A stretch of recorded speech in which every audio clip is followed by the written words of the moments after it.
ये दर्शाया है कि आज भी हमारा समाज बहुत पीछे है और इसमें तेजी लाने की आज भी जरूरत है। मैं बाबा साहब के बारे में ज्यादा तो नहीं बोलूंगी, क्योंकि आप सभी बाबा साहब के जन्म और उनके जीवन के संघर्षों के बारे में जानते हैं। लेकिन हाँ, एक चीज जरूर कहना चाहूंगी कि बाबा साहब आप ही लोगों के बीच से निकले थे, आप ही लोगों जैसे एक इंसान थे। इस तबके में पैदा होने की उन्होंने हर जिम्मेदारी उठाई। इस समाज के लिए उन्होंने जो लड़ाई लड़ी, वो लड़ाई खत्म नहीं हुई। आज भी वो लड़ाई जारी है। आज भी इस तबके को हर तरीके का अधिकार नहीं दिया गया है। आज भी इस समाज में लड़ने की जरूरत बाकी है।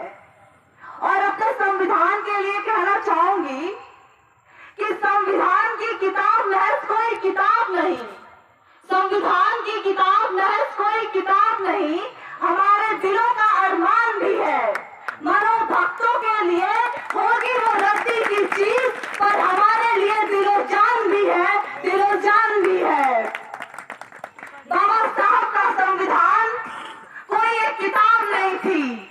इस देश में हर उस तबके के लिए जिसे दबाया गया, शोषित किया गया, उसके अधिकार छीने गए, उस सब के लिए एक आवाज थी, उन सबको दिए गए उनके अधिकार थे। और आज उस संविधान पे चोट की जा रही है, उसे बदलने की बात की जा रही है, इसी देश में जो बाबा साहब के संविधान पे चलता है। और हम इस देश के नागरिक चुप हैं। आज अगर बाबा साहब होते तो आज इस मौत को देखकर वो सबसे ज्यादा दुखी होते। बाबा साहब ने कहा था कि वो जिस संविधान को देकर जा रहे हैं, उन्होंने अपनी तरफ से पूरी कोशिश की है कि वो संविधान अच्छा बने, लेकिन वो संविधान अच्छा है या बुरा, ये उस संविधान को लागू करने वाली सरकार पर डिपेंड करता है। अगर सरकारें उस संविधान का सही प्रयोग करती है तो बेशक वो संविधान इस देश को तरक्की के रास्ते पे ले जाएगा, और अगर सरकार उसका गलत प्रयोग करती है तो वो तबाही की तरफ होगा। इस देश में बाबा साहब के विचारों के नाम पे सिर्फ उनकी मूर्तियां लगाई गई, उनकी जयंती के नाम पे सिर्फ फूल मालाएं चढ़ा दिए जाते हैं बहुत जगहों पे, लेकिन उनके मूल विचारों की बात कोई नहीं करता, क्योंकि आज भी समाज डरता है कि बाबा साहब के मूल विचार अगर जनता तक पहुंच गए तो वो दिन दूर नहीं जब इनकलाब हो जाएगा और इस देश में क्रांति आ जाएगी।